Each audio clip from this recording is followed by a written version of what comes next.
Back to Miller. Oh, my goodness. Herbert. Sidearm sling, and it's a touchdown. Tyrese Maxey. Oh, good spin move back from Rapowski for the news. Give him 9.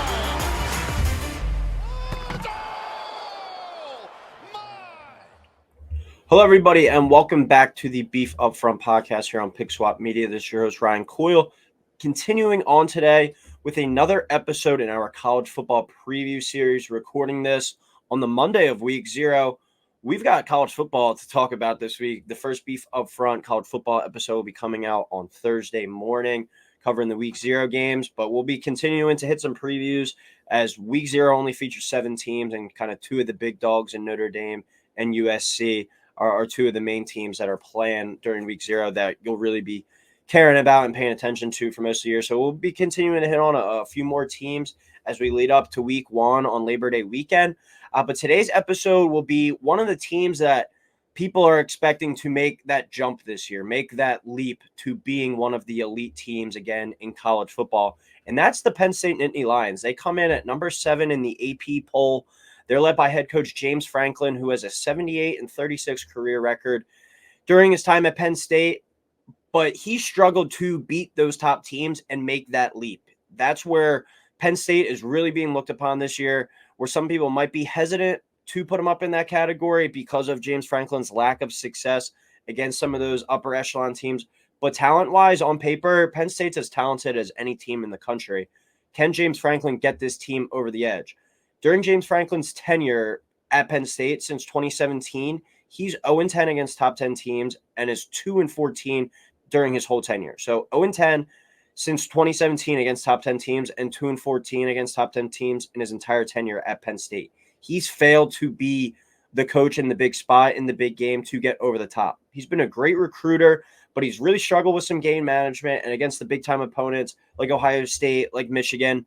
I think this is a huge year for him with one of the more talented rosters in the entire country, arguably the most talented roster in the Big Ten, and that's saying something with Ohio State and Michigan both in your conference.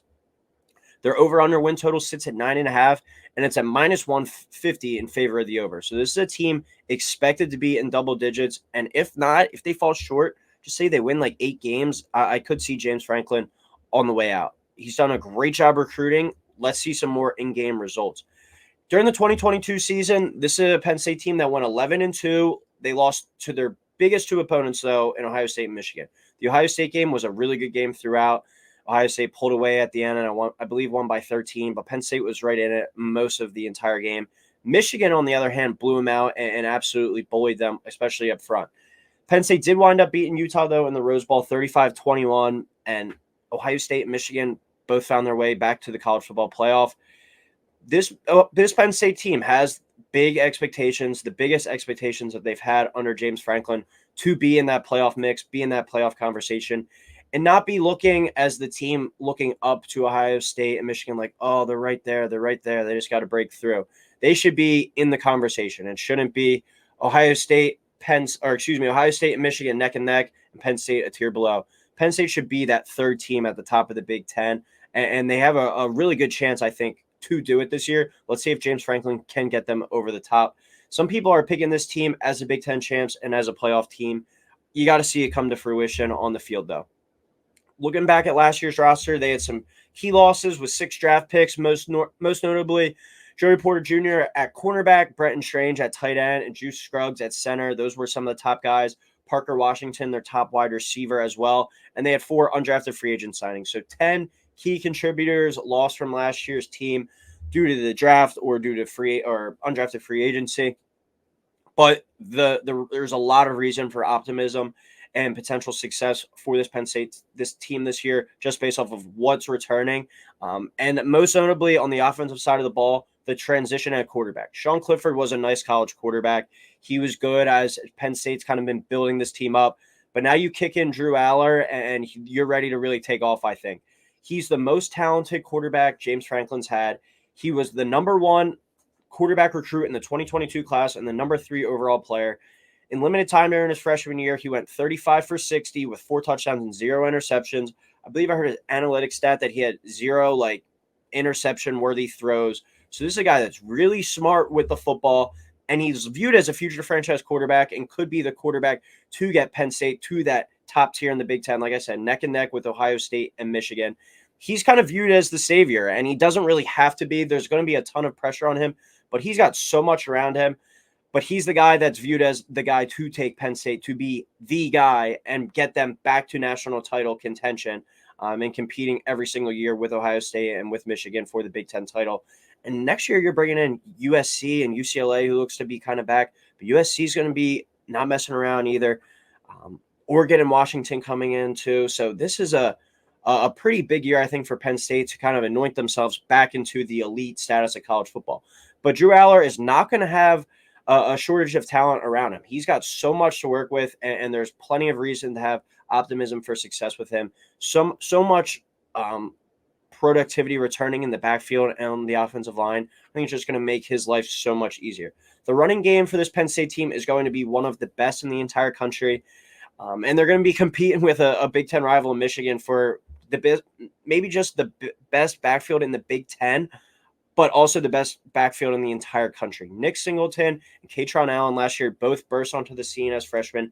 They combined for 1,928 rushing yards and 22 rushing touchdowns between the two. As true freshmen in the Big Ten, that's pretty wild, and they got them both to stay. Like, Kaytron Allen could have easily transferred somewhere and most likely been the running back one at probably all but 5 or 6 teams in the entire country. But he stays, and he forms a really good duo with Nick Singleton, who, if Nick Singleton didn't have Kaytron Allen working with him, he could be a Heisman candidate. I don't think he'll get enough touches to be that. But this 1-2 punch is going to be so deadly. And as true freshmen last year, they dominated. I can't wait to see what they do as sophomores behind arguably the best offensive line in the country too. Right there again, neck and neck with Michigan.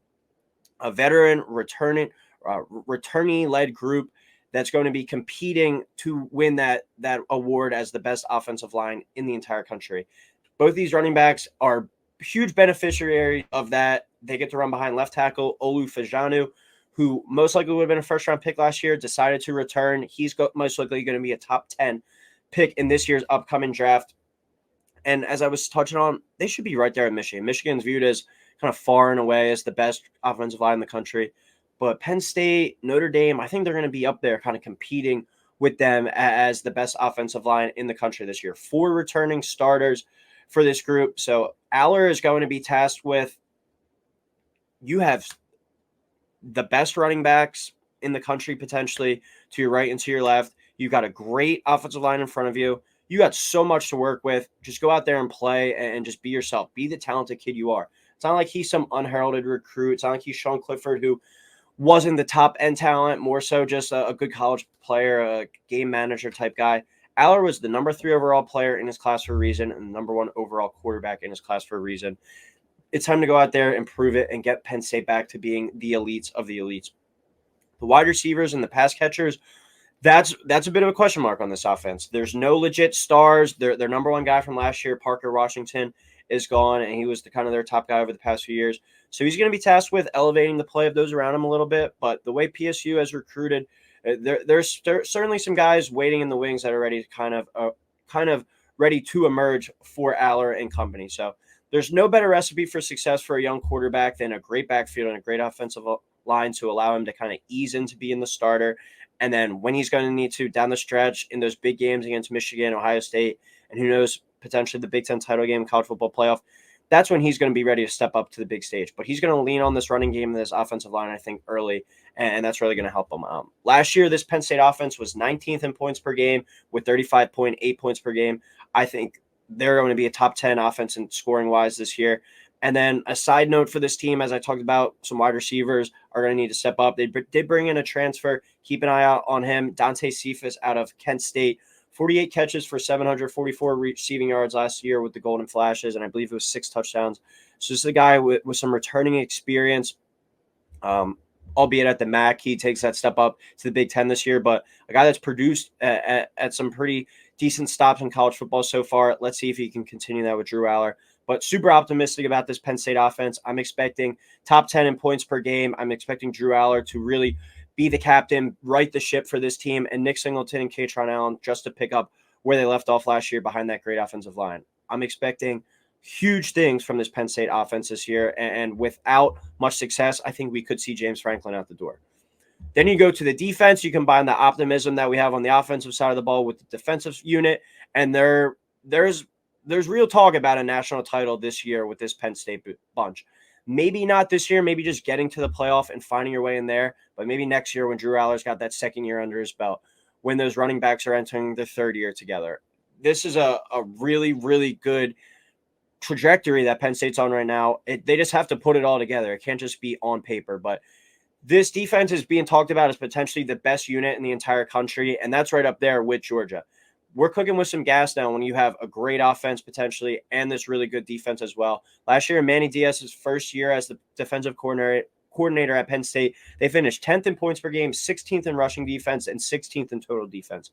So Manny Diaz, coming from Miami where he's the head coach, kind of a failed experiment there, rights the ship as the defensive coordinator at Penn State. Maybe he can play himself back into being a head coach somewhere else.